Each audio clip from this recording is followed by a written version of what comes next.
Today, we continue our series. Our series through Nehemiah, where it's rebuild, restore, and renew. We're walking through the story of Nehemiah as he rebuilt the wall in Jerusalem, and also the relationship between God and His people.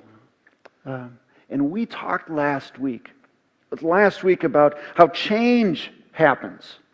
Pertinent here even. Change happens when you take action on deep discontent in your life. And Nehemiah was so discontent. The wall, it's broken down. It's a symbol of our relationship with God. We don't even care that His city is defenseless, that our relationship with Him is broken down.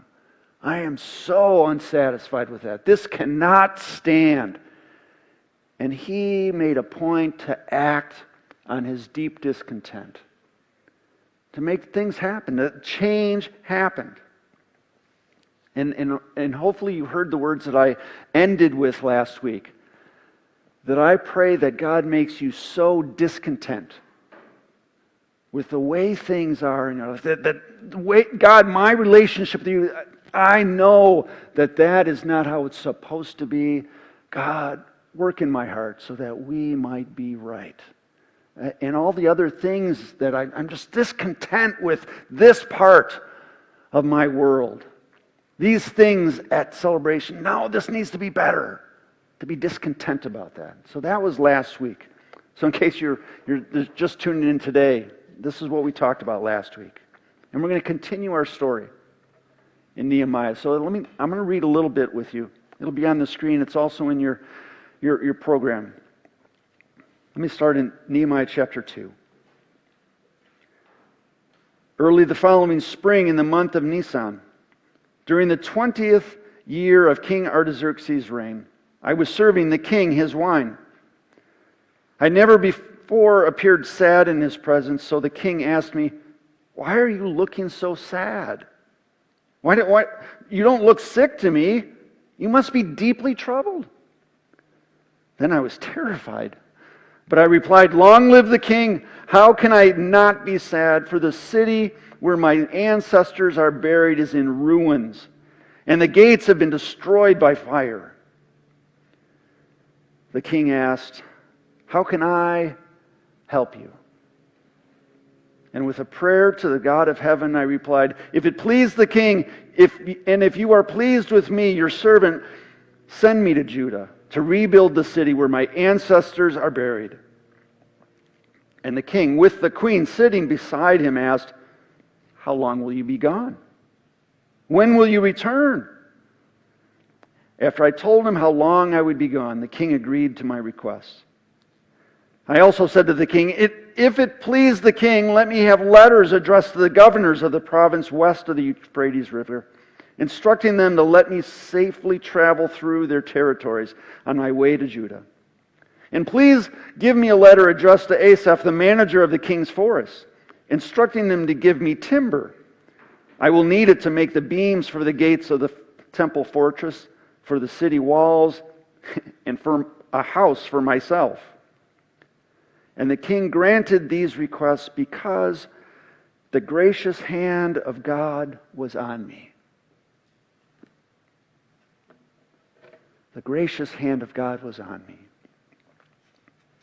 There was a saying by Mark Twain. He said, 20 years from now you will be more disappointed by the things you didn't do than by the ones that you did do. So throw off the bowline, sail away from safe harbor, catch the trade winds in your sails, explore, dream, discover. But we really hate change. There's no way we're getting out of harbor unless we have a real good reason. Even those of us that say, "I like change," we really don't like change. We like variety. We love variety. I like variety, but we hate the change. Don't make me sit in a different seat. Don't make me eat foods that I just don't like. That's change. I don't like that. And that's how we get. And not only in our personal lives, in churches sometimes, churches, and people have their same seats, and it's just, we hate change. And here's how I want to continue through this. We talked last week about change happens when you take action on deep discontentment in your life. So how do you do that? How do you take action on deep discontent? How do you make changes? Because we're going to talk about this at the luncheon right after this. How do you make changes? It's simple. I say that's simple, but it's not so simple. But here's how we're going to do it. One step at a time. One step at a time. We are going on a journey of change, and we take it one step at a time. It's going to be sometimes chaotic. We're going to take it one step at a time.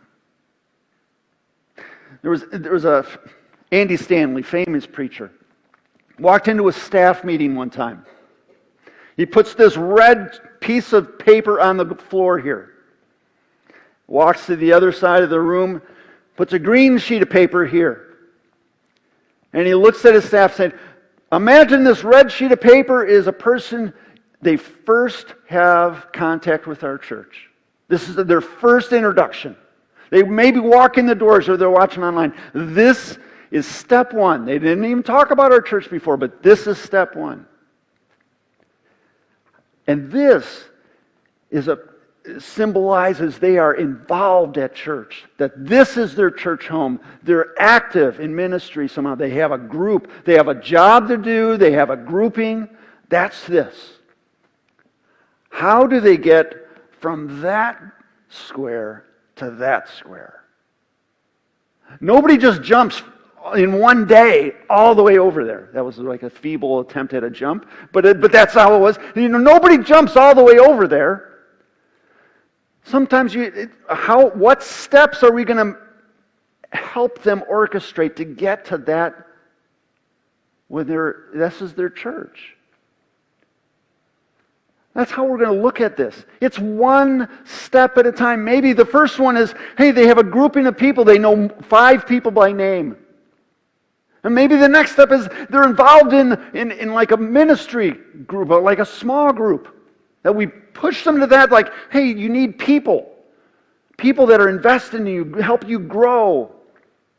Well, maybe the next one is that they have a ministry. They have a job to do. They see Eric and Doug having so much fun setting up tables. Hey, I'd like to be a part of that if I could. I love to have fun. And I might have fun with them. They look like fun people. Let's have fun. And we'll do this. And that's their ministry. And all of a sudden, this is their place. They're invested. It's one step at a time. So the rest of our time here, we're going to walk through a little bit of what steps are we going to take here. What steps did Nehemiah take to enact change? Well, let me do the first one. First one is kind of a negative step. And you're saying, maybe this isn't a step, Matt. Let me go with this. We're going to step back and wait.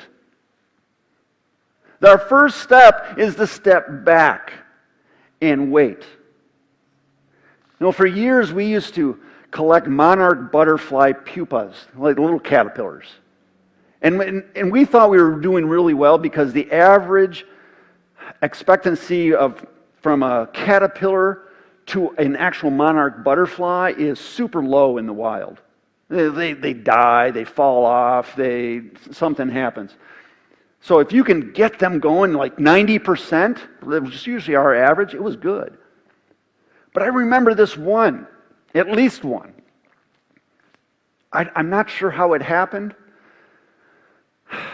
but this caterpillar, it made a chrysalis, and then right when it was getting ready to come out, maybe we shook the container or something, but it fell out. It fell out of the chrysalis before it was ready. And we're saying, wait a minute, okay, well, let's just get it onto a piece of stick again. It'll be great. It'll be fine. but it had come out too soon.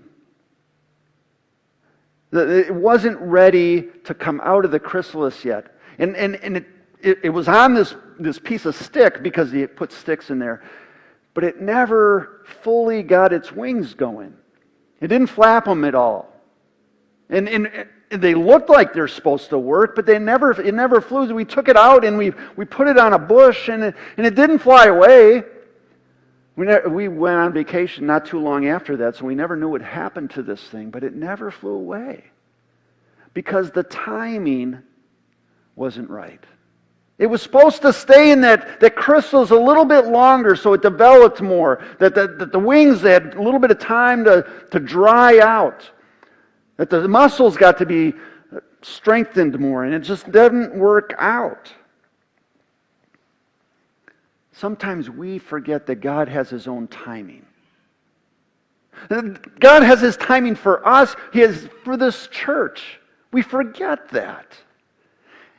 And we have no patience for that. We think, come on, we need to go. We need to go. And we forget that God said, all right, I'm walking with you on these. We're taking it a step at a time. Do you trust that I have this plan for you? Do you trust in my timing? There was this pastor who was pacing back and forth in his room, just pacing, and in comes one of the elders and say, "What is wrong, Pastor? You're tearing up the carpet. What's wrong?" And he's just caged, like walking back and forth, and finally he goes, "I'm in a hurry, and God isn't." Do we understand that? We're going to take steps here, and unless we're on God's timetable, unless we are patient enough to say, all right, God, whatever your timing is, I will be patient on this, and we're going to look for your timing. And we're not going to try to push this, otherwise disaster happens. The Psalm 33 goes like this: we wait in hope for the Lord. We wait. He is our help and our shield. In Him our hearts rejoice, for we trust in His holy name. May your unfailing love be with us, Lord, even as we put our hope in you, in your timing. We're patient in this. So we take a step back, we wait, and then we step up and ask. Step up and ask. About 25 years ago, I was in youth ministry, and in cameras were just the huge thing. These video cameras, they weren't just for the rich and the famous. They were for anybody, and somebody got one for us. So we were making movies, incredibly low budget and incredibly poor quality, but it was so much fun. Everybody's getting involved. And we did this one. It was called God's Warehouse. It was so much fun. And our idea behind it was this. We got it from Deuteronomy 28, where it said that Moses was describing the benefits of being in relationship with God. And he says this: the Lord will open the heavens, the storehouse of His bounty, to send rain on your land in season, and to bless all the work of your hands. And we ran with that. We had this picture. This movie that we made was like 6 minutes long. It was, for some people, it was 6 too long minutes. But we did it, and this little girl, Alice, she was like going through life, and then all of a sudden she comes before the pearly gates, and hey, we got someone to walk you through heaven. Awesome. And then they get to this warehouse in heaven, and they go, wow, this is so much. It's huge. What's going on here? Well, this is God's warehouse of His blessings. And she goes, is there a box in there for me? And the guy goes, yes, but... And then she starts racing off trying to find her box full of God's blessings for her. And she gets there, and it's like, is this the box of blessings God forgot to give to me? I could have used these. I could have been a great missionary. I could have been blessed. And God forgot to give this to me. And then the guy goes, oh, you don't get it. this is the box of blessings you didn't ask for. Oh, God was waiting for you to ask, and He was going to shower you with all of this blessings. And you never asked for them. Is that us sometimes? That we just, oh no, I don't feel like I can ask God for this. Because He's going to say no. God's a big no. What if He's just waiting to bless you? And saying, all right, come on, let's talk. If it is in my will for your life that I am going to bless your life with this and make you more in a deeper relationship with me and with my people. And if it's going to help you be a better disciple or make more disciples, I'm going to bless you beyond your, and it's according to my plan, I'm going to do it. What if He's going to do that? And we just don't ask. Well, sometimes we just need to step up and ask. That's what Nehemiah did.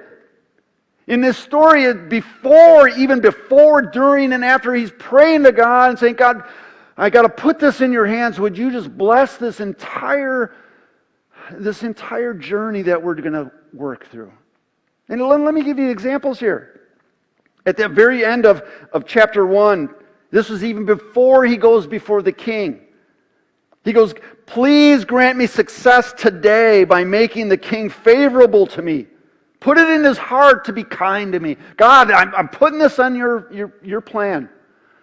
If this is your plan, just bless this opportunity.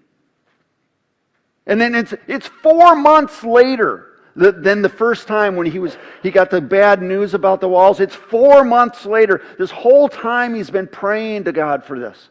God, I'm broken inside. Would you bless? If I get this opportunity with the king, would you just bless it? And then the king looks at him and, oh, you look kind of sad. You're normally the person giving me my wine. And you're supposed to be happy. Well, I'm usually happy when I'm around you. What's going on? And then in the middle of it, during the time, you've heard of arrow prayers? Like, here, God, phew, help me. All right, it's just like really quick. He does a quick, you guys heard of arrow prayers before? Maybe that's just not something you've heard of before. Like a quick email prayer. Put it in your own words there. But he makes this quick prayer to God. You know, the king just asked him, hey, what's wrong? Why are you so sad? With a prayer to God of heaven, I replied. He was just like, I don't have that time to say, oh Lord God, here's going on. It was just, I got to do this. God, I need your help. I'm going on. It's just like he was bathed in prayer before, and even in the middle of it, he wants God to be with him wherever he goes in this one. He wants His words to come in. Even at the start of the journey, after this time, he talks with the king. And the king granted these requests because the gracious hand of God was on me. He gives praise back to God. He says, it's because of God that this is going forward. The success of this is because of Him. I'm giving Him the glory. All through it, he is talking with God in prayer. Hopefully we get the idea that when we sit here today at the luncheon, we've been praying about this. And even right now we're saying, God, would you bless our time together that it might be fruitful? And even afterwards, we say, God, we're going forward with how you have blessed us here. We're going to go forward, and it's only because of your gracious hand that this is going to bear any fruit. So would you, in your grace, help us forward? Sometimes we just need to step up and ask. You know, it's not a rhetorical question when I ask, will you step up and ask God to open His storehouse of blessing and bless you? And I pause there just so that you don't think that, oh, we're just going to run past that one. Will you stop and ask? Because then we need to step in and look. We need to step in and look. You know, one of my favorite movies is Apollo 13. It was how many years ago? I don't know. I didn't even look this one up. But there's this one. It's a beautiful movie. It's wonderfully crafted. In the middle of the space launch, when everybody's saying, "Oh yeah, it's another space launch," all of a sudden, boom! There's an explosion, and now we have trouble. And they get into this control room, and they say, "All right." I don't know who it was. He's writing on the board with chalk. Nobody writes in chalk anymore, but he's writing in chalk. Just so many years ago this was. He writes on it. Here's where our guys are. We need to get them all the way back to home over here. How are we going to do it? And failure is not an option. We need to make this happen. And these brilliant guys figure out a way. How do we get these guys all the way back home safely? They needed to look at the situation and figure out step by step how we're going to make this work. To the best of our knowledge, this is how we got to do it. Nehemiah did the same thing. He goes to the king and say, "All right, as best of my knowledge, this is what I'm going to need. I'm going to need some letters because it's hostile country out there. I need a letter to the kings of the area that says that I can travel through to this nation. I need a letter. And I need some letters to the king or the person over the wood because I need to rebuild this wall. I need to build the gates. I need to make a house for myself. The other things I'm going to need is I need some supplies to get all the way there. You can't just go on a fast and make it there. I need some supplies. That's going to include some transportation, some food, maybe some wood to burn at night so I stay warm, things like that. And to the best of my knowledge, I need some security. If you're going to send some soldiers along, that's going to be great too. To the best of my knowledge, I'm looking at my situation here. Today, this is what I need. And the king said, "Oh yeah, we can make that happen." If we need to look at it this way as well. All right, today, if we are going to do blank here at Celebration, for God's glory, what do you think that we need? In order to do this, we need to think about this. All right, just thinking today, this is what we need to be able to insert whatever we wanted to do. We need to look at this. We need to start planning just today. And we don't need to be perfectionists. Perfectionists never do anything because they live in what-if land. And they can think of how many different scenarios why it would never work. That we need to prepare for every what if. We need to think the best of my knowledge today, this is what we need. And we can adjust it step by step, but today we need this. We need to look at what we need. We get to be spiritual perfectionists. Oh no, that'll never work because of this and this and this and this. Instead of saying, all right, this will help make that work. We can't account for every scenario. We need to say, based on today, I'm looking at our situation, this is what we need. And then, the next step is to step out with courage, to take the action. See, this is what happens that we forget. Why aren't we courageous? Well, why aren't we courageous when we know that our God goes with us? Does that ever make any sense? You know that God is going with you. Would you not be bold and courageous? Whatever's coming your way, you know that God is exactly with you. He's walking with you. Nehemiah said, and the king granted these requests because the gracious hand of God was on me. He was walking with him. You can't put a hand on somebody from here. I'm not touching anybody. If I'm next to you, if I'm with you, I can put my arm on you. God was always with them, and he said, I am going to make this happen. Will you be bold, taking steps forward? I have a child in my family that is deathly afraid of little 8-legged things. They're creepy crawlies, they go on the ceiling, and deathly afraid, as in, I can hear this person loud and clear on how many decibel levels anywhere in the house if they see an 8-legged creature in the house. I think the neighbors can hear them, and they have several times. This is like, "Wah! It's a spider!" But if I walk into that room with this person, they'll come along. But to walk in there by themselves and wait a minute, that thing's got claws this big, and they'll jump on me and get in my neck, and I'll die. But if I walk in, armed to the teeth with a napkin or a little Kleenex in which I can squash this thing, they'll come with.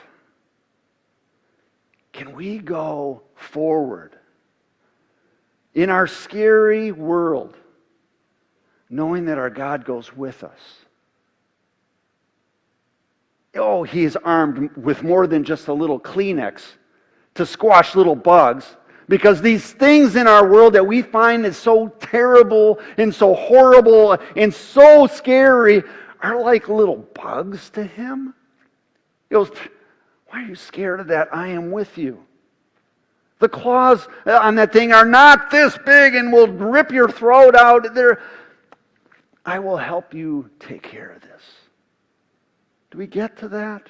Can we walk out in courage? Whatever happens today, whatever happens in the year to come, can we walk out with courage, saying our God goes with us? Whatever happens, we will face it one step at a time because our God is with us. Whatever the results and whatever backwards plan that we go or forward, and however the plan goes, we'll go forward with courage because our God goes with us. Can we trust our future with our God who has already been there and been there with our past? Can we go forward with courage still? Let me close this way. It's been said that the people that climb mountains, mountain climbers that are all strapped together by a rope, and they've got these things that tie them all together. And it's said that they're all tied together because it's to keep the sane ones from going home. You're climbing a mountain. Why are you doing that?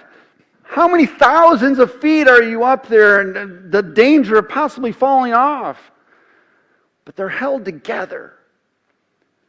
Keep the sane ones from going home. We are held together in our walk through this. We're taking one step at a time as we are tied together in Christ.